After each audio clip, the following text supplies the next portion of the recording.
como eu não tinha prática alguma com fotografia e acho que a minha cabeça um pouco corporativa me fez estudar de cara. Eu entrei num curso de fotografia para entender, obviamente, e aí eu fiz um curso básico e depois eu fiz um curso avançado. E eu tento sempre estar fazendo, ou seja, um workshop, algo de coisas que eu saiba que eu tenho alguma não digo uma fragilidade, mas assim, que eu consigo melhorar ainda. E aí eu tô sempre atento a essas coisas. Então, assim, estudar eu acho que é fundamental. E prática. Assim, tem coisas que, por mais que você saiba a teoria, se você não praticar, não adianta.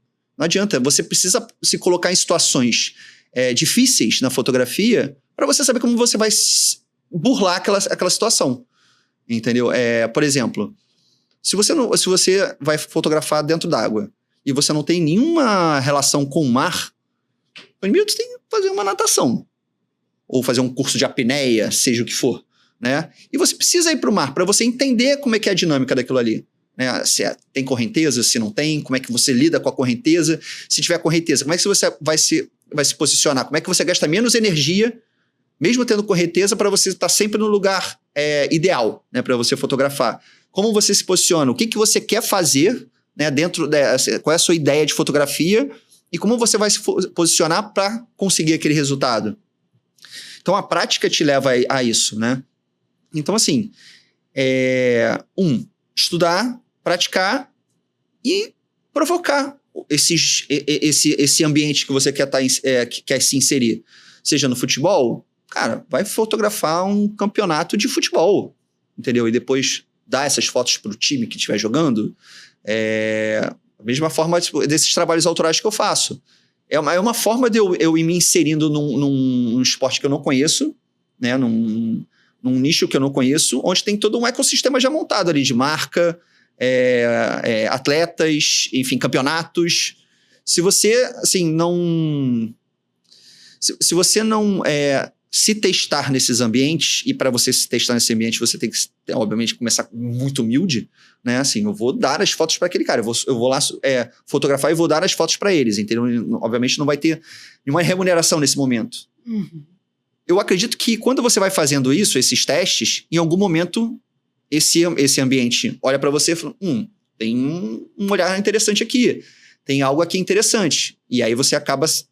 O ambiente meio que te abraça e traz para dentro, entendeu? E aí você começa, de fato, a fazer trabalhos com atletas de alto rendimento, para marcas desse segmento. Eu acho que as coisas vão acontecendo muito assim. Então, assim, em resumo, estudar, praticar bastante, se colocar em situações diversas, assim, adversas, digamos, para você testar, de fato, situações de luz diferente, fotografar à noite, fotografar de manhã, enfim.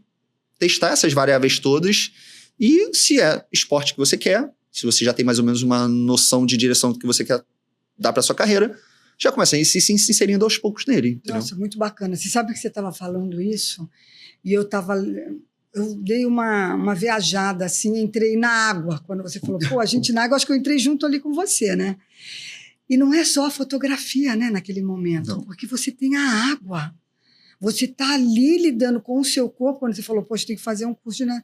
Então, não é só, por exemplo, um futebol. Você está, teoricamente... No ambiente controlável. No ambiente bem controlável. É o que você falou, você está ali parado, né? E tantos outros, como vôlei de praia e tudo mais, né? Você não tem uma exigência física, por exemplo. Dentro d'água você tem. Exato. Que se tiver correnteza, você vai ter que ficar o tempo todo batendo perna dentro d'água. Para você ficar se posicionando também, você tem que toda hora ficar se deslocando. Às vezes você pode ter uma cãibra dentro d'água, como é que você sai de uma situação dessa? Enfim, tem uma série de situações que você passa dentro d'água que você não passa em outros ambientes. Você acha que um fotógrafo, por exemplo, desse naipe, né, que fotografa dentro do mar, dentro de um Nazaré, por exemplo, ele é fotógrafo esportivo em qualquer outro ambiente? Ou, por exemplo, um fotógrafo mais especializado, por exemplo, numa condição mais favorável, como um futevôlei, um vôlei de praia, ele tenha mais dificuldade, por exemplo, para inserir num ambiente, por exemplo, do mar? Eu acho que quando você trabalha com um número mais elevado de variáveis que você não controla, isso te dá uma sagacidade maior. Isso te dá mais musculatura, digamos assim. Entendeu? Então te torna um fotógrafo mais esperto, mais atento, enfim, e mais maleável de acordo com a situação que você estiver passando. Como o mar é assim, né, porque você tem vento, tem mar, correnteza, enfim, tem que ficar ligado em uma série de coisas, às vezes, por exemplo, detalhes, às vezes, você está fotografando, só que assim, quando você olha, tem uma poluição visual enorme, assim, na direção que você está apontando a tua câmera. Só que o mar está em constante movimento, né? Ele está sempre em ondulações. Você, às vezes, tem que esperar o tempo de passar uma ondulação, cobrir a areia, por exemplo, tirar toda aquela poluição visual e ficar só o atleta em evidência. Tem várias sacadas que você, dentro d'água, você passa, que quando, obviamente, você vai para um ambiente muito mais controlado, é mais fácil. Né? Só que, assim, isso não necessariamente vai te tornar um fotógrafo. O cara que fotografa dentro d'água é um melhor fotógrafo em qualquer situação, né? Óbvio que não. Mas que gera uma sagacidade maior, gera. Não, e aí nós também temos falando de surf, né?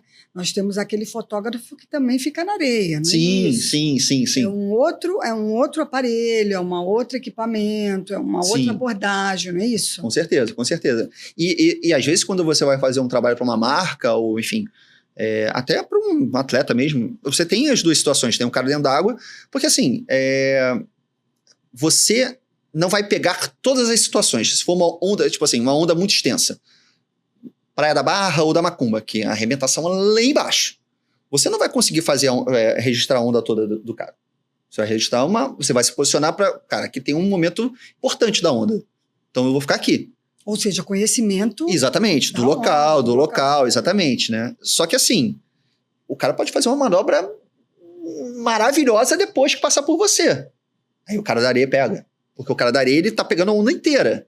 Entendeu? Ele tem esse privilégio, ou enfim, essa facilidade de fotografar a onda inteira.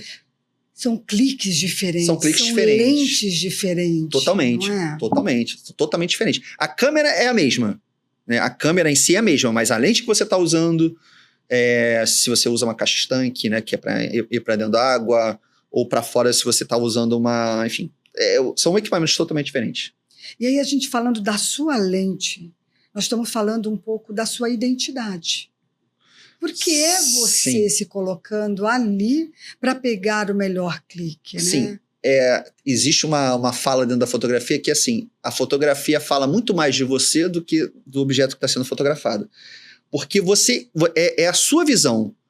São todas as suas experiências de vida, todos os momentos, os lugares que você já passou, o que te chama a atenção, que, assim, eu lembro de um primeiro exercício que eu fiz num curso de fotografia. Botaram a gente numa sala completamente branca. Eram 6 fotógrafos. E você tinha que fazer 10 fotos. As fotos era a mesma sala, as fotos saíram completamente diferentes. Cada um tem uma visão diferente do mundo. Cada um tem uma visão de realidade diferente, entendeu? Então, isso sai na sua fotografia, entendeu? É muito mais, de fato, sobre você do que do objeto que está sendo fotografado.